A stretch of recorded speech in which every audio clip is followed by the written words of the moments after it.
Okay, it should say recording started. So, like I talked about in the email, basically what I wanted to talk through was the process of evidence packet creation. And to talk through that, we're going to talk through the philosophy of like why we even bother to create an evidence packet and what it's used for, the learning goals we have through the evidence packet, the structure of the evidence packet, and then a bunch of useful terms and concepts. So this is stored in the drive. If you all want to go follow along or jump ahead, you can do that. There's also a couple other documents in that folder that we will be talking through really briefly as we go through this training. So unfortunately, this training is not going to be super interactive. It's going to take a bunch of things I know and put them into your heads. So I'm not good modeling good teaching here, okay? Let me just say that. But we're going to get through it to get through it. Okay, so first question, how would I know any of this, right? Like you're listening to this guy talk about evidence packet creation. You don't really know me like that. So why would I know how to create a good evidence packet, right? So I can tell you this is my 8th year in this job. In as being part of the program director of the Urban Debate League, I have made many packets, probably about 40 in my estimation over my time here. I also have a master's in education from Augsburg. We're going to talk through a lot of educational psychology terms and features today, and hopefully you'll get a better idea of what those are and how to apply them to evidence packet creation and coaching for those of you who coach. And this is also the end of my 20th year in debate. So I've been doing this for a long time. That's all to say, when I first started cutting evidence and then going into making files and then making larger files and eventually making evidence packets, I didn't know all this stuff. I wish someone would have told me because as Caden can probably tell you, there were a lot of really bad evidence packets that kids had to use for a long time. Like it, kids and coaches had to go through the struggle for us to get to the point where we're at today. So I don't want you to repeat the same mistakes that I had to make to get here. I want to teach you how to do this right so we can get it right the first time. You know, measure twice, cut once, right? Okay. So I'm a big believer in metaphors. I think metaphors help people create frameworks for understanding what they are doing, even if it's a new thing to them. So the metaphor I'm going to give you for thinking through this process is that creating an evidence packet is a lot like building a ship, boat. Um, anyone can take a couple pieces of wood and lash them together and make it float and go sit on a pond for a day. Like that's not hard, right? Like anyone can do that pretty much. But building a really good boat, one that's like very efficient, that anyone can use, you can just pop it out of the box and be and feel really good that people are going to have a good time with it, is actually really hard to do, right? So I think most of you are probably familiar with like online evidence files that you find. Those are a lot more like the raft than the boat, right? They're just and even when they're put together by people who know a lot and they do really great and all that good stuff, they're really more of a collection of evidence that coalesces around a relevant thing than they are a designed structure for how to have a debate on a topic. So that's what we're trying to create is a resource that's going to guide students to have a designed and structured debate around a topic that's going to get them the type of knowledge and skills that we're shooting for, right? None of this is random. None of this is random. It's all extremely intentional. The other thing I want you to think about as we go through this is that there's really two audiences for the evidence packet. One is the debaters. That's who we normally think of, and that's who I'm mostly going to be talking about in this presentation.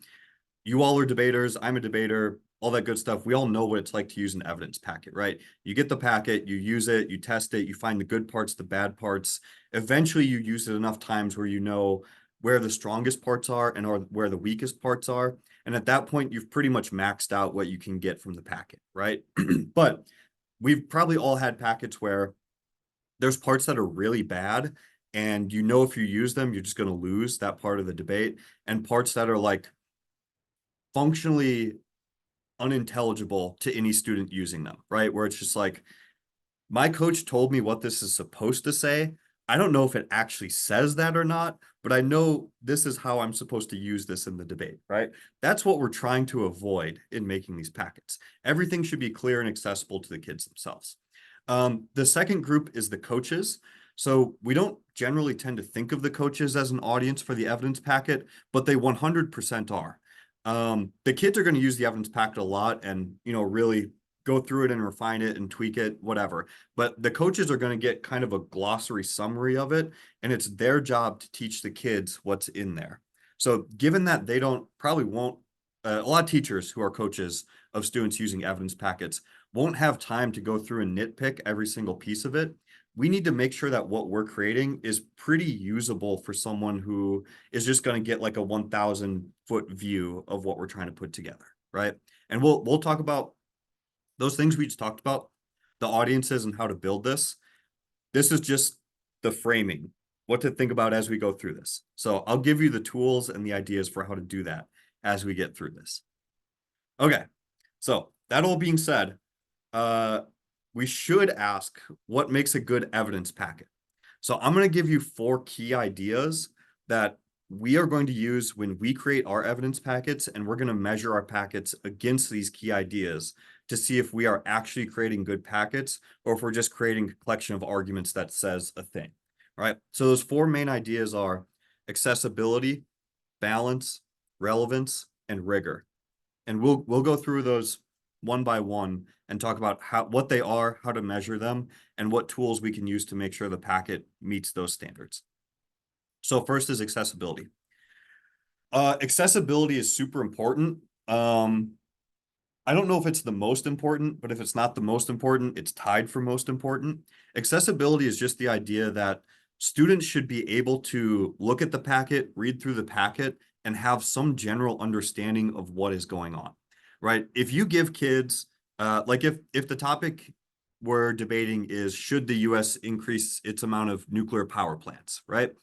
If you give kids science journals from like graduate students and it has a bunch of math in it and a bunch of like 20-letter words, it's not accessible. It might be great evidence. It might be, knocked down evidence that says this is possible, it's not possible, it's efficient, whatever. If the kids can't read it, none of that matters, right? So we want to make sure that we're creating evidence that students can actually pick up and understand when they read it. The only balance in that is that, of course, we shouldn't expect students to know everything in the evidence packet already, right? If we were just giving them evidence of stuff they already knew, we're not really challenging them or asking them to do anything that they don't already know how to do. So since debate is part of, debate's there for kids to grow and learn and experience new things about the world, understand controversies that maybe they didn't know about. So this is a tricky one because we want on-ramps that are accessible enough for them to get in it, but not so simple that the ceiling is so low that they can't really get more out of it than what they already have. That's all the content pieces of accessibility. On the other hand, we also need to think about the formatting of the evidence packet. Like if you give this to a kid, are they going to be like, I have no idea. I am scared of this and I have no idea what's going on. If that's a kid's initial reaction to your evidence packet, that's a problem. Because most kids get their evidence packet in the first, couple days of being in debate. And if you give them this tome of evidence that is like impossible to look at and use, they're just going to quit, right? So if you want your kids to stick around, you got to give them something that is going to be accessible in many different ways. And the other point about this that I'm not going to belabor too much because it is a more specialized point is that in American schools now, there's a lot of students who are in special educations. They have IEPs. There's a lot of students with dyslexia who or other conditions where reading can be really tough, especially reading a lot of words at once and in debate, reading them relatively quickly. Caden has to go activate the sensor to get their light back on. So just as another small point, when we talk about accessibility, I know a lot of us went through the system of like, there's a lot of evidence and it's pretty high reading level and it's pretty hard to use. And that worked for us. But that doesn't work for everyone, right? That's called survivor bias. When we say, well, this worked for me, it should work for everyone. Well, you're the one who made it through, right? That's survivor bias. So we want to be really intentional about making sure we're not working from a survivor bias when we say what should or shouldn't be in the packet, right? We have to norm it to the kids who exist currently today, not the kids who, in my case, existed 20 years ago. Okay, so one helpful term in thinking about this is called the zone of proximal development. This is a concept came up by Lev Vygotsky. This is a pretty popular mainstream educational psychology tool, and it's also pretty simple. So you have these three concentric rings. Each one of them explains where a student is at in learning a concept or a skill. So the outer ring is things the learner cannot do. The inner ring is things the learner can do on their own. It says his own, but should say their own. And then the middle ring is the zone of proximal development, things where the learner can learn with help, right?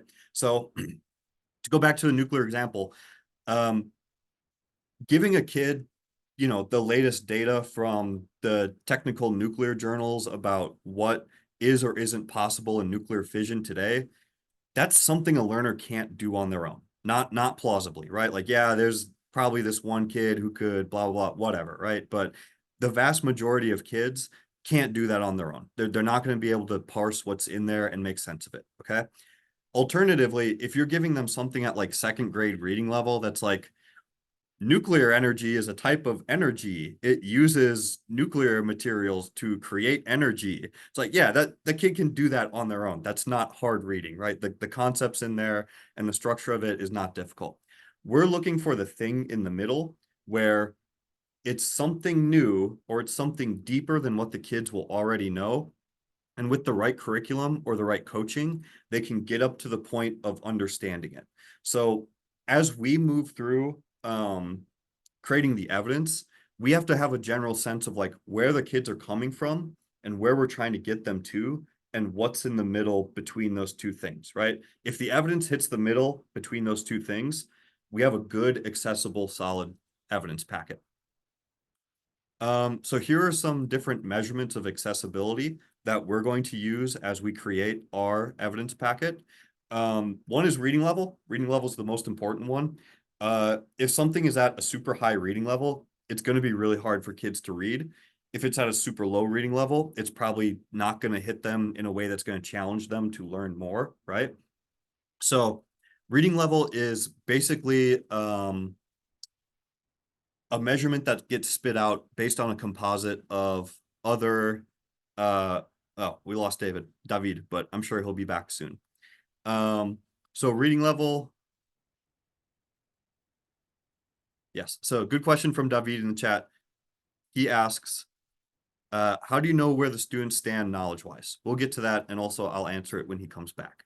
Maybe that's what made him leave, is he asked this and caused his computer to crash. We'll find out. I don't know. So reading level is a composite of a bunch of things like word count, word length, commonality of words, sentence length and structure, etc. So if you go read a law journal, for example, there's going to be a bunch of really technical legalese language in there, and the arguments they're giving are going to be pretty nuanced. So there's the sentences are going to be pretty long, and they're going to have a lot of like parenthetical notations, footnotes, hyphens, whatever, like a bunch of grammar that you're not used to seeing. All of that stuff pushes up the reading level to be much, much higher than what you would otherwise want, right?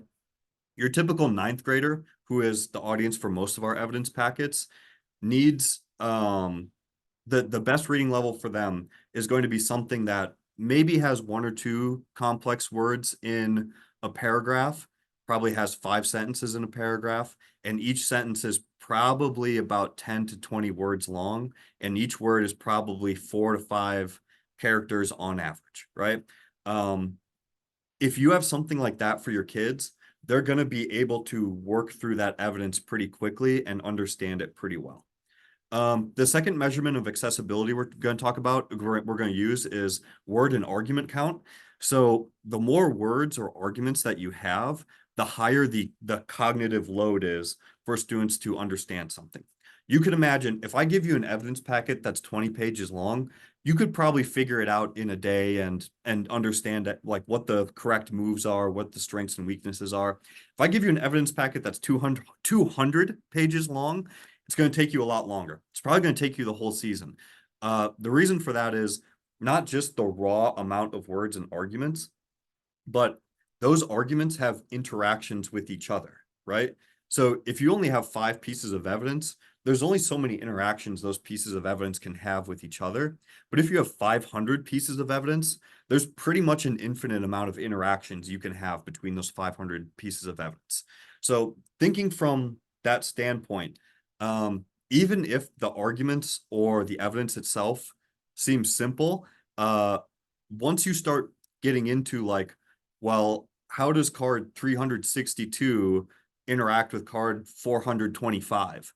You can't go through the whole list of all those things and figure it out, right? But that's functionally what we're asking the debaters to do in the debates, is choose the right cards to answer other things. So the more cards and evidence there are, the harder that becomes as a cognitive load over the season. Welcome back, David. I saw your question in the chat. I'm going to get to it in a couple minutes here. The third measurement of accessibility we're going to talk about is formatting. So formatting is the way we key students into what's important, as well as how to organize and retrieve information. So if we're in a debate and I'm the 1NC and I read the politics disad, if you have good formatting and organization, it's actually trivially simple for you to find the correct answer in your files to what I just read, right? You just go to your 2AC politics blocks and pull it out, right? If our formatting is really bad or non-existent, if you just have a file of like 500 cards and you have to go find the individual card that answers the politics disad, not only is it going to take you way longer to do it if you're even successful at doing it, but the cognitive load of trying to remember, like, where did I put this in the file and how do I go find it, is much higher, right? So formatting and you know, that's one piece of the accessibility of formatting, but also like just simple stuff like, what is the text size? How many different versions of the text are there? In debate, we have a tendency to underline, highlight, bold. We have headers, subheaders, we have shrunk text, we have footnotes, we have like, there's so much going on any individual page of text that someone from the outside is going to be shocked and terrified by what they are looking at just from one page, right? So our job in creating the evidence packet is not to cut all of that out, but to choose the correct elements that will give us the right amount of accessibility to make this doable for the kids. The fourth piece we're going to talk about is concept chunking. So how everyone learns, not just kids, is through concept chunks.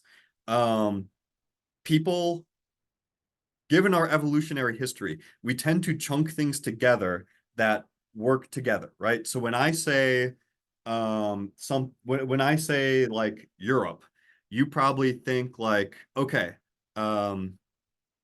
Denmark, Germany, UK, bad food, trains, high transit rail, healthcare, bunch of world wars, right? Like these are concepts that you chunk together around a unified concept, right? And everything in the human brain works that way, right? You think of, when I think about how to get to Augsburg every day, I don't think about like, oh, I take this right, then this left, blah, blah, blah, whatever. I think of like, well, I go 394 to 94, and then I take this exit that I don't even know the name of, don't know the number of, and then I turn here, right? Like things are chunked together to make it easy for us to understand and remember. Our evidence and our packets have to be written the same way so that when we introduce new concepts to kids, it builds on prior knowledge and it chunks out what we're asking them to do, right? It's not just a bunch of stuff we're throwing at them. We're giving it to them in chunks so that they can build it up together easily. Okay, in that folder I have shared with you, there's this document called Evidence Accessibility Comparison. Do you all have access to the folder? Do you know where it is? Have you seen it, found it? Okay. I want you to open up that evidence accessibility comparison file. I have 2 cards in here. So one card is from Debate en Español from this year, 2023. And the second card is from middle school back in 2016. So what I want you to do is I want you to take a minute, look through each card. And I know not all of you are Spanish speakers. Guess what? Doesn't matter because we're talking about the structure and formatting and chunking. We're not talking about what it actually says, right? So look through these two pieces of evidence. And after, 2 or 3 minutes, I'm going to ask you, what is the difference between them in terms of accessibility? So think about everything we just talked about in terms of reading level, word or argument count, formatting, and concept chunking. Let me know what are they doing well and what are they doing poorly in these two cards. And I'll give you 2 minutes to read through them on your own. Don't use my screen. Use your own screen to read through these two cards.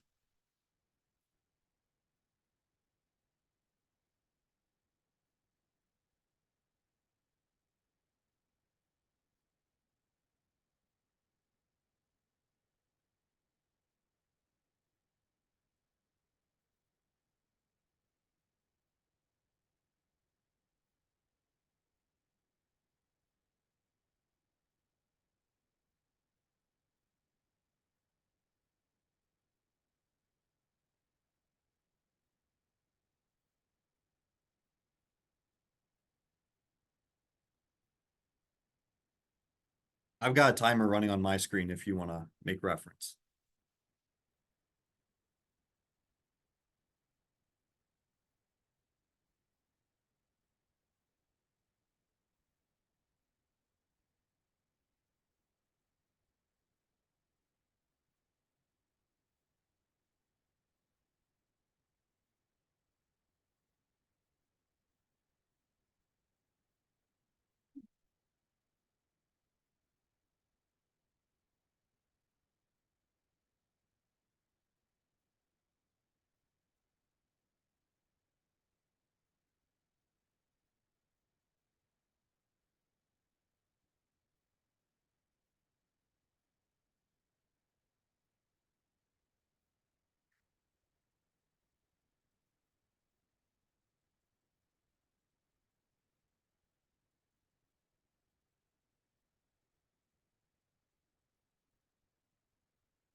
30 seconds.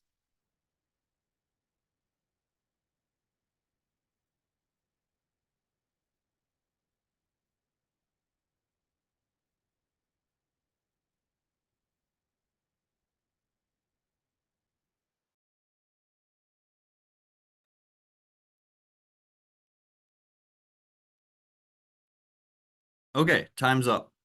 Let's report out. We can go card by card, or we can just go general feedback thoughts. Any of you have any strong feelings about accessibility of these two pieces of evidence?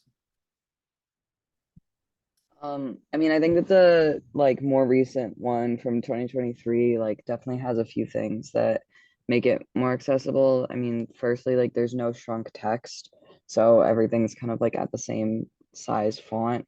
There's Mhm. also what I'm like assuming, I don't speak Spanish, I don't know, is like a definition or like translation of some form. Um, of like a term, and it Yep, also has like paragraph breaks within it. yep, So it kind of allows like the like chunking of ideas concept.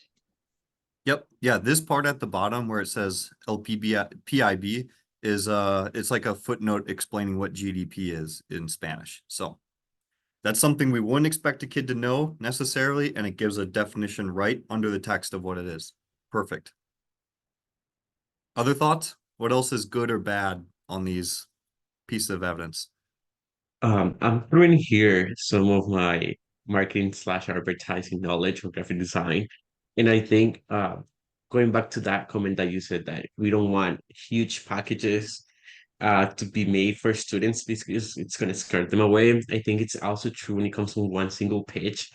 Sometimes we have one page of a card that it's just a few two, paragraph and that's it. And then we have one page that it's like 20 paragraph all in it. Mhm. And I think, that accessibility part is the fact that because of the design is so clean, allows students to not be intimidated by it. Because Yep. if you compare it to the other one, I don't know if you want to scroll down or not. It's a lot of, even it's a little bit of a text. It's a visually, it's just a block, right? It's hard to go through. I took a writing class, a business writing class, and they told us whenever you can put a a paragraph break to it because it just allows the reader to have that visually the visual rest in a way. Hmm. Absolutely. 100%. I think that's a great point. I agree with that. Other thoughts?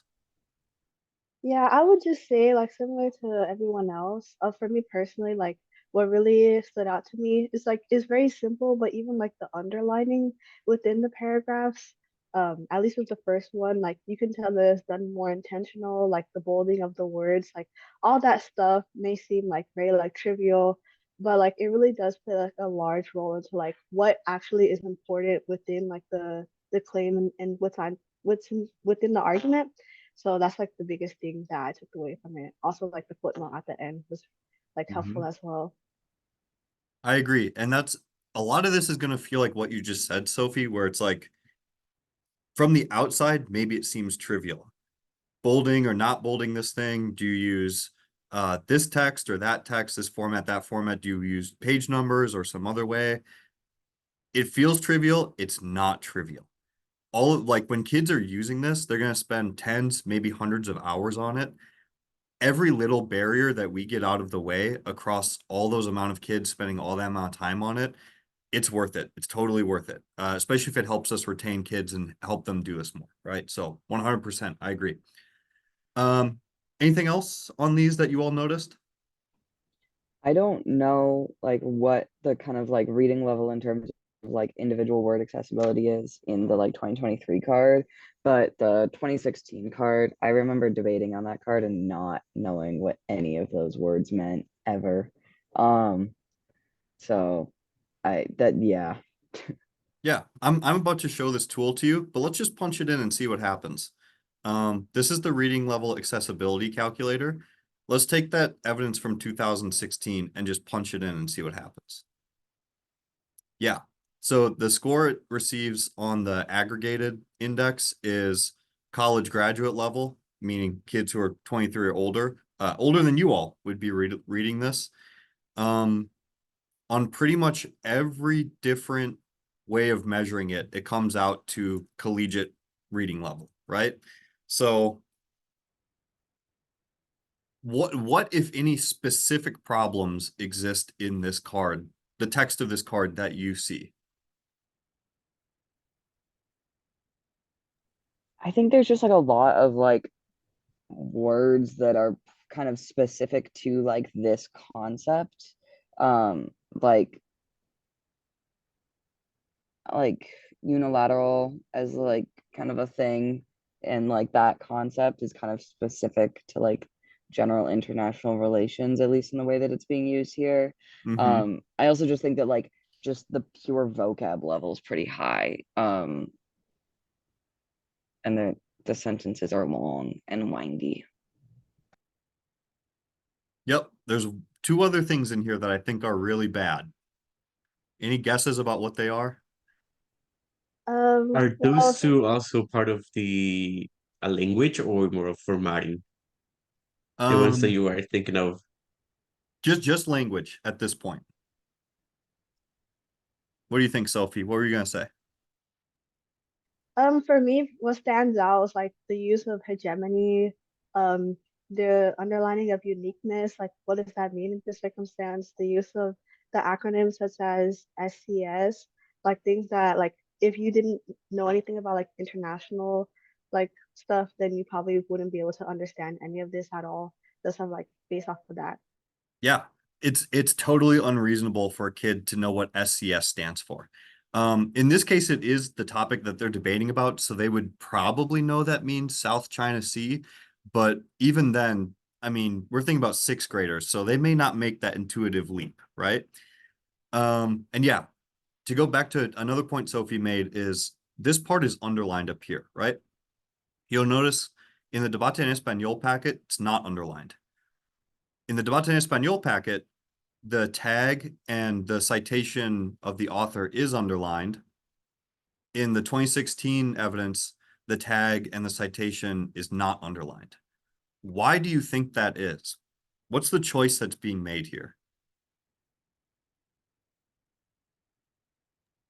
That you're not trying to make it too what's you don't want to make debate into a structured discussion in a way. You just wanted to make it the flow a little bit more conversational in a way, because at least from a Spanish perspective of debate, we try to do more. We try to develop more of our public speaking skills rather than just checking every box when it comes to policy debate, right? Yes, so that is part of it, especially for Debate en Español. That is sort of like a long-term outcome of that choice, but it's not the direct choice. So I'll give you a hint on why we chose to do this. This is more about our instructions to coaches than it is about the instructions to debaters. What the coaches should tell kids. Um, that when you're teaching kids like how to give their speeches at like the beginning, you can just tell them to, when you're like actually reading the card out loud, you just read every single underlined word. Yep, And so like when you have some things that are like bolded, you have to like then they then have to know like what a tag is and what the author and date is to know yep, like what you mean by that. But if you can just be like read every single underlined word, it makes life a lot easier. yep, that's exactly what it is. So by stripping out that old underlining, that like when you use verbatim, this is what the macros will give you when you use the macros, right? Which we'll talk about next time. But we don't want this, right? Kids don't have to read hegemony advantage, SCS, uniqueness. They don't need to do that. They just go straight to the card because they're already going to do that in somewhere else, right? So when we give them something like this, they can just say, well, I know I have to go to the affirmative and talk about the economy and how opening up Cuba would benefit the US and Cuba. So I'll just read through the underlined parts, right? Okay.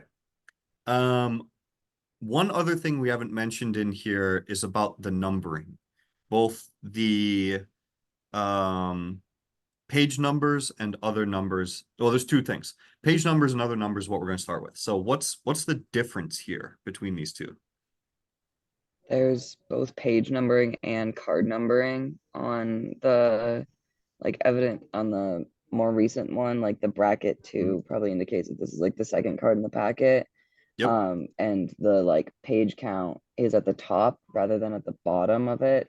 Whereas on the older one, there's no card count and the like page count is just kind of floating in space a little bit. Yes. And it's so middle school page counts on the left. What's the problem with that?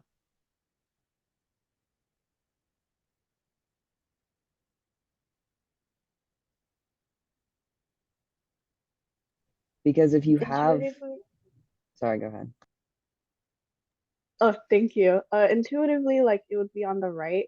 Like most people would look at like the right top right in order to see. And why is that the norm? Why do most institutions put it in the upper right? Oh, I don't know. When's the last time you all used a physical evidence packet? Because if it's on the left, it's going to be on like the same side as like your ring binder is, Yep, or like your staple is. Whereas if it's, yep, that's just assuming that it's not double-sided evidence. But yeah, like if you have it on that right upper side, then it's not going to get like crunched in when you like physically close the ring binder. yep, that's exactly why. So if you're in a debate and you have your 3-ring binder and you open it and you're looking for a specific page, you want it to be on the right so that you can find it easily, right? We also, yeah, this packet, when you've when we had it in 2016, it was double-sided printed. What problem do you think that caused for us? It was bad. It was really bad. Yes, why? Sorry. Because like it meant that you couldn't, at least like the biggest complaint that I had for it was that when you were like pulling cards out of your binder to make your speech, like you were pulling both cards out at the same time. And so like if you knew that you wanted to read like both cards, you had to like remember to flip it. And like then if you like hadn't put it back right away, but your partner wanted to read the card on the other side, like you had Mhm. to remember which cards were on either sides of the same page. Yep. So it saved us some marginal printing costs, but it ended up costing us a lot more in terms of frustration for kids and coaches by doing that. I will also say, you know, the debate en español evidence from the last year is generally better than this middle school evidence, but using this bracketed evidence signifier, like the bracketed 2, actually ended up having unintended negative consequences, because some students would ask, hey, what number evidence is that? Sometimes kids would say the bracketed number, sometimes they would say the page number as the identifier. So we can choose one or the other, but we can't choose both, is the outcome of that. Okay, one last thing about these. A sort of visual signifier. The debate en español evidence has the citation indented. The older middle school evidence does not have it indented. What is the problem with not indenting this evidence here? Besides that, it makes it a huge or a larger block that I was mentioning earlier, because it's, it's not indented. You don't, there's no visual cues for you to identify where that citation is. So that indentation, or whatever you call it, uh, allows you to identify it quicker. Yes. So looking at the debate en español evidence, if we remove the indent from the citation, it just looks like another thing on the page, right? It's not clear that this is a citation, which is different than the text and the tag itself. So yeah, as you can see, maybe at first glance, you can tell these two pieces of evidence are different, but with your debater eyes, maybe they don't look that different to you, because you've seen enough of these that it's kind of like, it's all whatever at the end of the day, right? I know I feel that way when I open up evidence files that are posted online. But in terms of, if this was your first time looking at this and you've never seen something like this before, the debate en español version is way better for all of those reasons that we listed, compared to the older middle school one. Older middle school one, it's still not bad in terms of like the size and accessibility of a lot of pieces of it, but there's going to be a lot of pieces like, oh, well, this is the citation. It's not indented, but you can tell. And yeah, you actually do read this part, you don't read that part. And the bolding matters, but also kind of doesn't really matter. Like there's going to be all these little pieces that trip you up over time. Our job is to just remove all of that and make sure it doesn't happen, right? Okay. Okay, so tools for assessing accessibility. I showed you that one already that spit out all the formulas for us. I'm going to ask you to use that quite a bit when you're cutting evidence and doing your evidence refinements. We're going to try to get all the evidence. We can't always get down to the level we want to, but we're going to try to get it pretty close. And as you use that, it spits out like 7 or 8 different formulas. We're going to just use 3 of them that measure different things, but give us an approximate measure of what we're looking for. I also asked you about software last week because we're going to use verbatim macros to maintain consistency in formatting so that we all make sure we're doing it the exact same way. And then as we're doing it the same way, we can all make the same adjustments to our final files that will make them correct. Okay. This is going to be our longest section because it's the hardest and most important. But any questions about accessibility before we move on to the next one? Just to remind you of that one question, but I think you already answered, which is how do we know where the kids are knowledge-wise? Yes. So these reading formula tools will give us some sense of the reading level that they ought to be at or that we expect them to be at. In terms of the content knowledge, we'll talk about that in the next section, but that is much harder to assess, right? Like, how do I know kids actually know anything about Mars or nuclear power or whatever? Like, am I just vibing and spitballing? It's a hard question to answer. I'm not gonna lie, but we'll get to some tools. Okay, take a drink of water. Let your brain relax for a second. We're gonna move on to the next main point. Okay. This is not the way it was originally listed of the four, but this one flows really good with accessibility and builds off what we're going to learn for the next two after this one, which is rigor. So we're talking about like academic rigor.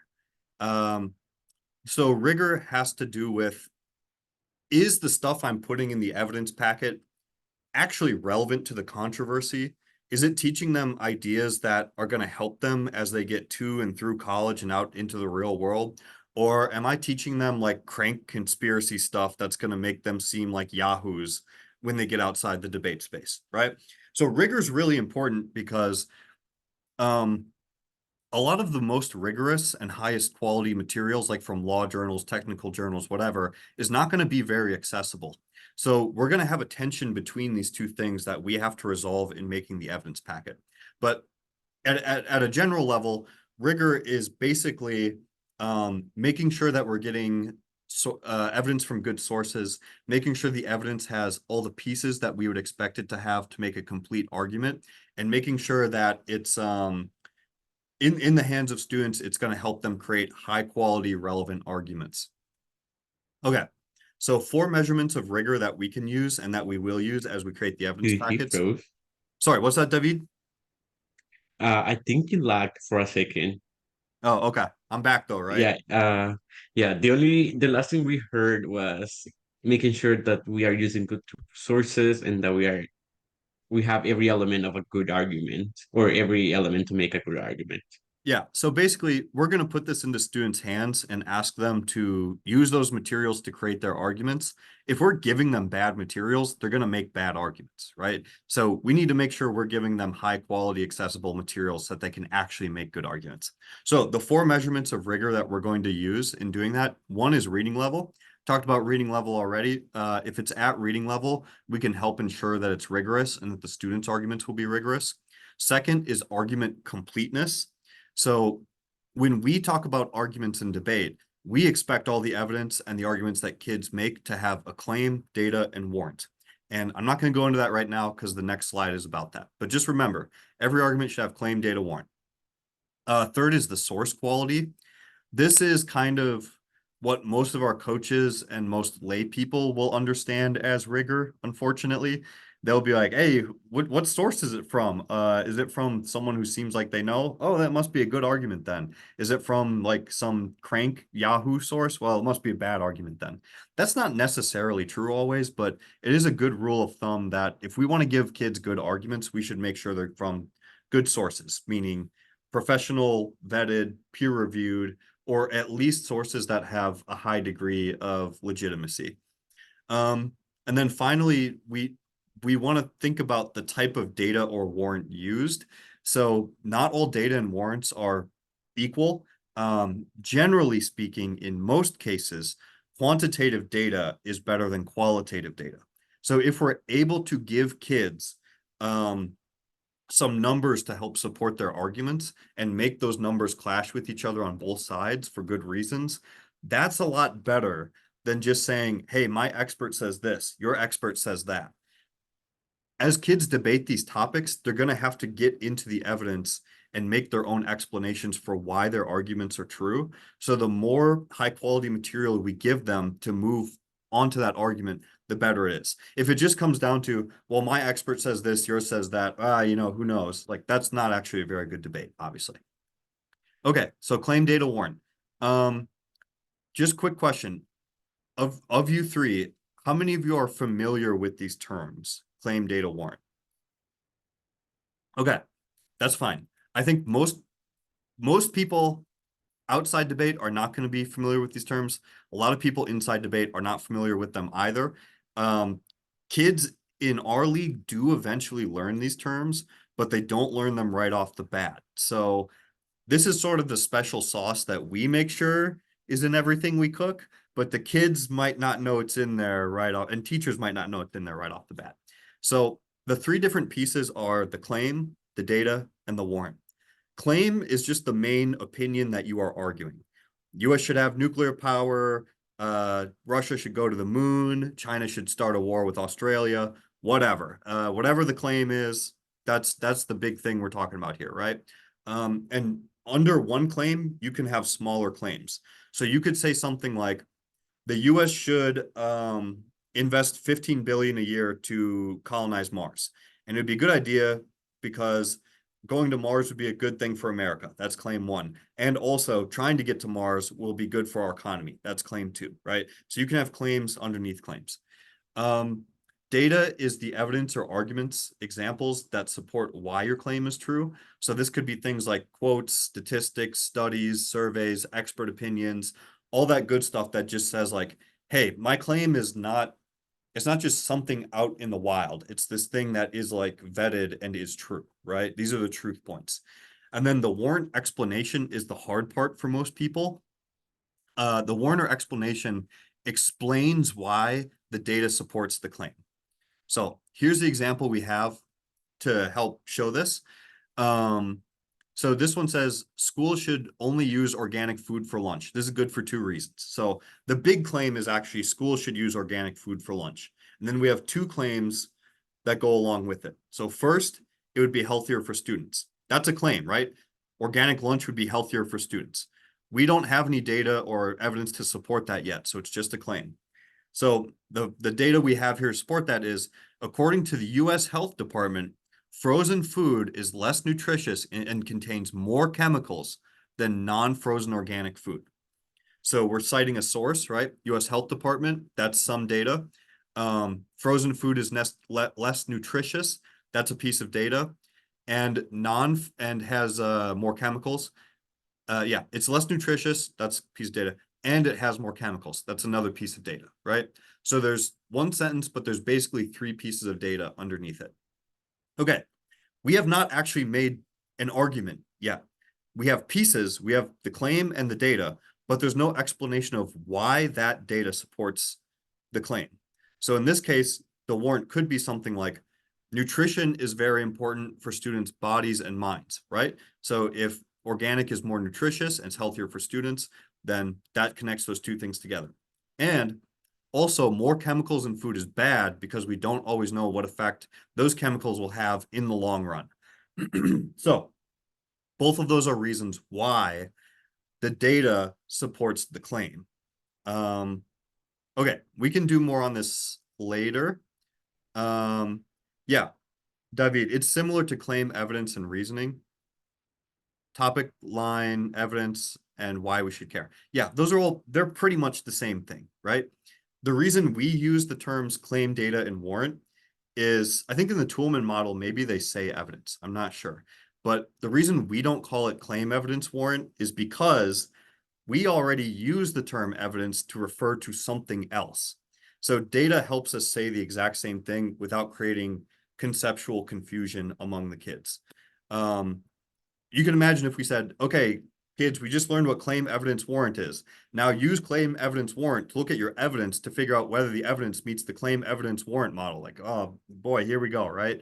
But claim, data, warrant is a way of doing it. Okay, so any quick questions on claim, data, warrant before we move on?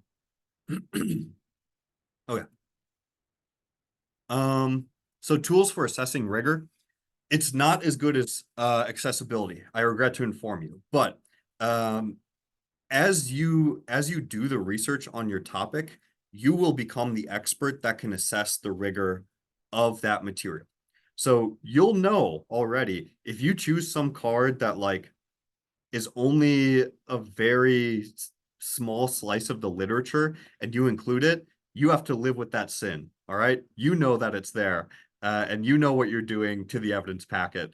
And it's your job to try to find something better. Can you always do that? No, can't always find something better, but it's in your purview to do, right? Additionally, you'll be able to look at the evidence packet and determine whether all the cards meet the standards that you have for them in terms of claim data warrant. In what we're doing for East African, Debate en Español, and financial literacy, it's okay for us to do some editing of the evidence to make it fit that model of claim data warrant and to take out pieces that don't help us make the argument we're trying to make. So we can do some light editorial work on it. Obviously in other formats of debate, like in high school national topic NSTA, you're just not allowed to do that, right? So some of the things we're doing here are okay for what we're doing, but I'm not saying we should do them everywhere else, right? And then just as a rule, just don't source from low quality sources or cranks, right? If it's Bob's log blah spot by Bob F, the guy who claims that he's an attorney, probably don't cut that card, right? That's just low quality stuff. Okay, any questions about rigor before we move on to balance? Okay. So balance is really important. Balance is the idea that every argument in the packet needs an equally strong answer. So this is why rigor is really important, because as you do research on the topic, you're going to get a sense of what arguments and evidence there is out there and what the experts actually support and think. It might be for some parts of the topic, the experts are all in agreement. Yes, this thing is really important and we all think it's important and there's really no real argument against it, right? Okay, we're just not going to put that in the packet then, right? It decreases the amount of rigor because we're taking away a core controversy of the argument. But if it's imbalanced, it's going to make our packet worse to keep the imbalanced part rather than to have something that's high quality and rigor, right? So balance really requires a compromise between the very best and in-depth evidence versus what's available for both sides. And the degree to which balance is possible in the packet is determined by which arguments you have in the packet. So if you choose the wrong arguments, your packet's going to be really imbalanced, right? So we need to make sure we do upfront research to make sure we have a strong balance of arguments. So balance is it's both easier and harder to measure in some ways than the other pieces. And this is one of those things where the kids generally don't know the reading level and they don't know whether they're learning the core controversies of the topic. But boy, they will tell you if things are imbalanced. If you made one argument too strong and one too weak, get ready to hear about it, buddy, because you're going to hear about it for the next 6 months. So we'll be real. We're going to be locked in on this one, right? Lock in. So the first measurement of balance is the complexity of arguments.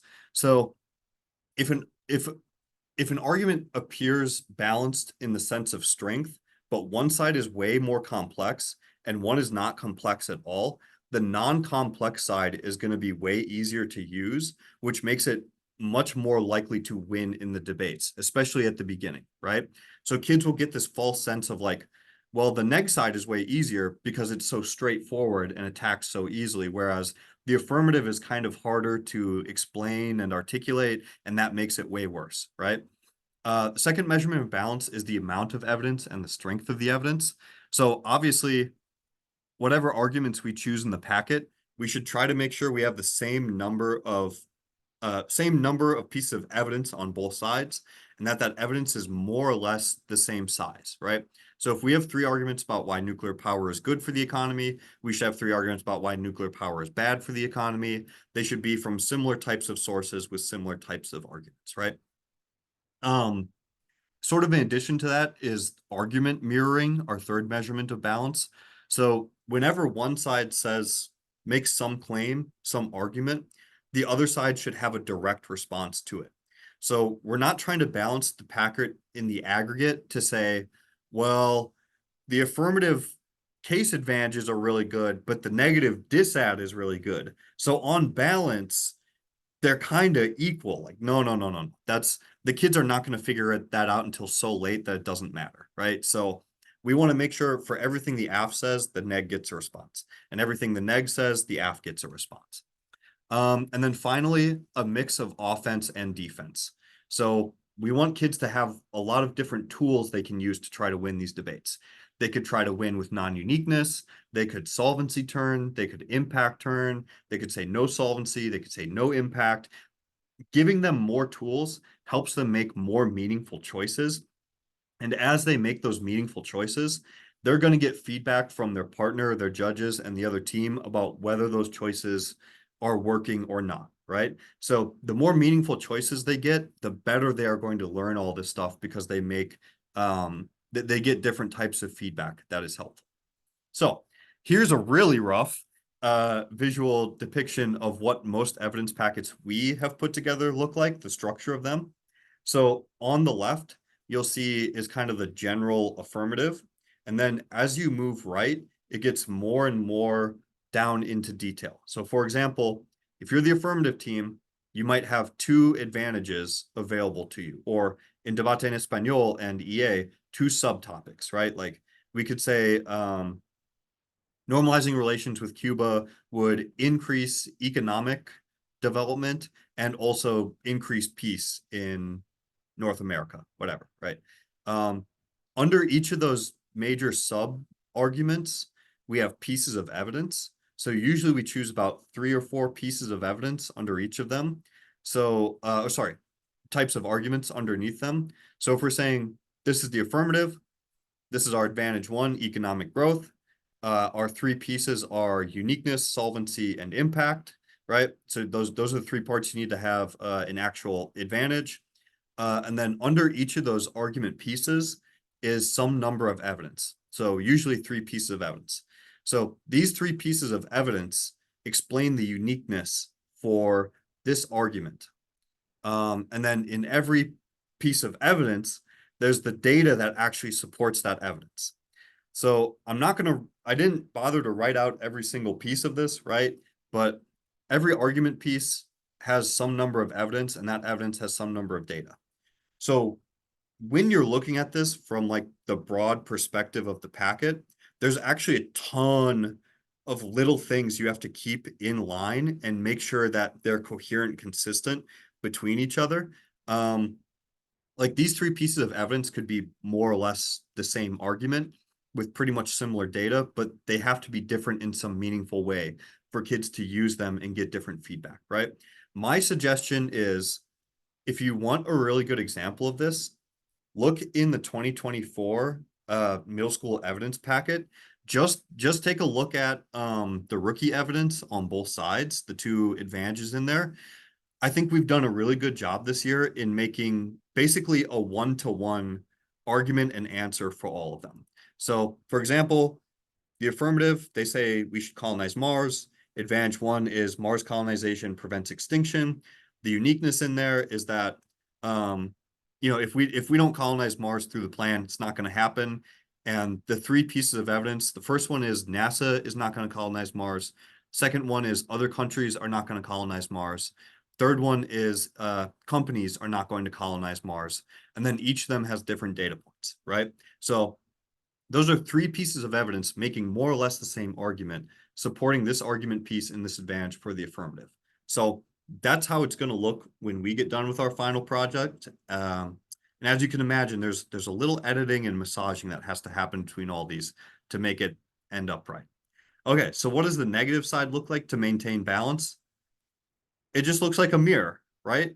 So for more or less every data, every evidence, every argument that you have, the negative side just has the opposite. So if Sophie's the affirmative and she's like, yeah, we got to pass this affirmative, we got to get to Mars, Elon's not going to do it, blah, blah, blah, whatever. One of the choices I can make as the negative side is to come up and say, no, actually, Elon will do it. He's going to get there, bro. He's going to do it. We don't need to pass the plan. There's going to be some other way of solving this, right? So as long as we make sure things are mirrored up all the way across, the better it is. And then obviously off-case answers are similar, right? So when the negative has their off-case, they have their pieces, and then the aff just gets a mirror back to them. Okay, yep. So tools for assessing balance. What we just looked at is what I like to call an argument skeleton. I know these are all the pieces that I need. I just need to fill the pieces with the right content, right? So this is the skeleton. And then the actual evidence packet is the flesh built around the skeleton, right? It makes it come to life, as they might say. You can also use side-by-side comparisons to make sure you have adequate answers on both sides. I suggest you do this with that middle school evidence that I linked. Go look at the first piece of evidence for the affirmative, and then go look at the answer for the negative. Which side is stronger? How do we know? What's the data in there to compare these two? I also recommend working from a higher level to a smaller level. So we want to make sure as we go through this that the advantages meet up with the answers for the neg, right? And that each piece meets up with the answers for the neg. And then each piece of evidence meets up with the answers to the neg. And then if we get far enough, we can look at each piece of evidence and say, okay, here's the 3 points of data in here. What are the 3 points I need to answer this as the kids get there? And part of the hard part of this is to put your personal bias aside. I don't just mean this in the like what you believe is true for the argument type thing, but sort of the like how you think different pieces of evidence are strong or weak. So for example, in the Mars packet, in that middle school packet I shared, there's a lot of evidence that has hard data and statistics in it, and some that are just quotes. Some of those quotes are better than others. For me, my personal bias is I think that the negative is stronger than the affirmative based on all of those things. But putting my bias aside and making sure that both sides have the same type of answers is really important, because other people like coaches and kids are not going to see the evidence packet the same way I do, right? They might think some parts are stronger or weaker compared to what I think. So it's important that they have all the tools to make their own assessments. Okay, last one is relevance. This one is going to be pretty short. It goes to the question that David asked before about how do we know where kids are actually coming from? Short answer is it's really hard to know. So for relevance, we want the materials to be relevant to the students, both so that they can learn it and we can activate prior knowledge, but also so that they have an interest in it, right? If we're giving them some topic they have no interest or relevancy in, they're not going to be very bought into doing very much with it, right? So we want something that is going to be interesting and is going to activate prior knowledge. So some measurements of relevancy, one is prior knowledge. So if you think about what does a kid know as they come into this topic? When we're thinking about middle school, you know, they know the solar system, they know the planets, they probably have some idea of some space travel. They might even know a little bit about Mars. They know a little bit about climate change. They've probably talked about feedback loops. All of those things are in at least the Minnesota state standards for elementary school and early middle school. So when we come to coaches and we say, this year's topic is going to be about colonizing Mars, whether it's doable, desirable, all that good stuff. We can point to the state standards and say, listen, kids should come in knowing these series of things. The evidence packet builds on that, or at least touches on those points. So this is not out of left field for these kids. They should know some of this stuff already, right? We talked about chunking before as a way people learn. Building on prior knowledge is also a way people learn. So people know things, they have a constellation of knowledge. If we can help them build connections between those things they know, it makes it a lot easier to remember and learn, right? And that's actually why we use the exact term constellation of knowledge. So if you can imagine, there's billions of stars. You can't memorize them all, right? But you don't have to. You only need to know a couple different constellations, and you can use that to tell where you are in the world or where to guide your boat in real life, right? Astronomy. That is sort of how knowledge production in your brain works too. You can't memorize every single factoid about Mars colonization, but when you group them into advantages or types of arguments, it's actually really easy to remember all this stuff. It becomes easier anyway. Another measure of relevancy is reading level. If it's not reading level, it's not relevant. If it is at reading level, it is relevant. Pretty easy rule of thumb. And student interest. Student interest is, well, the wrong text is in there, but student interest is basically, are students interested in this? Do they care? When you pitch this to them, Is it something where they're going to be like, that seems cool, or they're like, that is stupid, I don't know what that is. Part of that is a skill issue around marketing, obviously, but there's also some inherent features of like, do kids actually like this stuff or not? Some tools for assessing relevancy. There basically are none. It's really hard to do. So you can look at state standards to figure out, should kids know about some of this already? But really to know where kids are walking in and whether they have interest in this stuff or not, we have to talk to coaches, and the coaches have to talk with their kids, and they sort of have to pitch it to say like, hey, we're thinking about this Mars colonization thing. What does that make you, the students, think of? And like, oh, it's like aliens, or like, isn't that a waste of money? Or Elon is so cool, I want to learn about Elon, whatever, right? That's all stuff that can be balanced against the rigor and the accessibility of the packet to help make it more interesting. Okay, so conclusion. Evidence packet creation is really hard, in the sense that there's always more you can do to refine it and make it better. But we have had really bad evidence packets that we've used a lot of years, for a long time, right? And it certainly made the debates worse, and it made the coach's job harder, but it's still doable even if you make a pretty bad product. So I don't want you to come through at the end of this and be like, yeah, if we screw up the formatting, or if the reading count is a little too high, this is just a total waste of time, right? No, it's not like that. Like, the kids are smart, the coaches are smart, they'll trudge through. The difference we're talking about here is not failure or success. It's marginal failure or success of certain students who would otherwise be doing debate, but are not doing it because of mistakes we made, right? Thinking through those 4 measurements we talked about, you can sort of think of it as like a 4-way tug of war. All of them pull on the other 3 areas. So if you look at like a normal evidence file, it's very rigorous. There's really good arguments in there sourced from really great professionals, experts who are saying something that's really relevant and high quality to the argument, usually, not always. But they're pretty inaccessible, and they're usually not very balanced, and they're not relevant to what kids know or think about at all. So in that case, one side is winning this struggle, right? This tug of war. In our balancing of the packet, you're going to have opportunities to make choices around rigor, balance, accessibility, all these good things, right? So we just need to make sure we make the right choices and have good reasons for what we're doing, and we're using the tools to get to the right places in what we're trying to do, right? Okay, so that's everything. Ended up going a little bit longer than I expected. But do you all have any questions or comments, concerns as we wrap it up? Yeah, so how are we going to like are there any action items that we should do to kind of like put into practice everything that we've been taught today? Oh, great question, The format. Sophie. So yes, there's 2 things I want for you to do, your homework functionally. One is take a look through the middle school evidence packet that we talked about already. I'm not saying read every card and go super deep. That's not what I'm looking for. What I'm looking for is just get a general sense of the structure.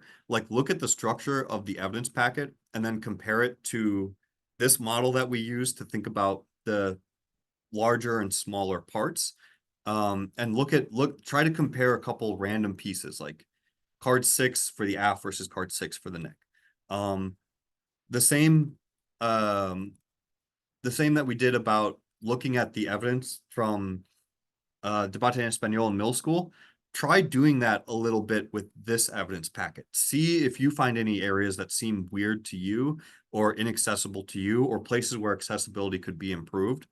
Ultimately, what I want you to do is create a copy of this evidence accessibility comparison.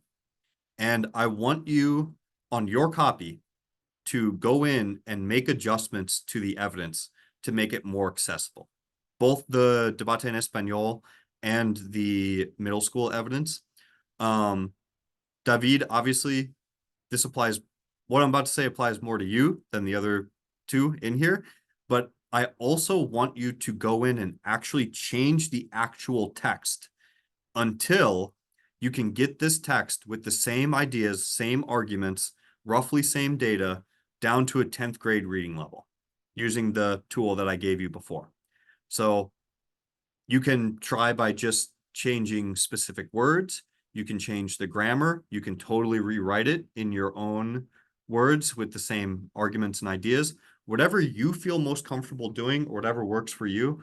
But I want you to get this paragraph down to a 10th grade reading level over the next few days.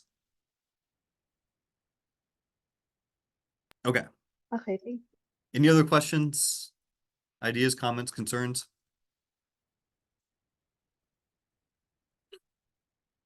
Okay, great stuff. I know you all have a meeting with me individually, either tomorrow or on Friday. If you want to try to have this done by then, that's great. If not, if you have other stuff to work on, that's cool too.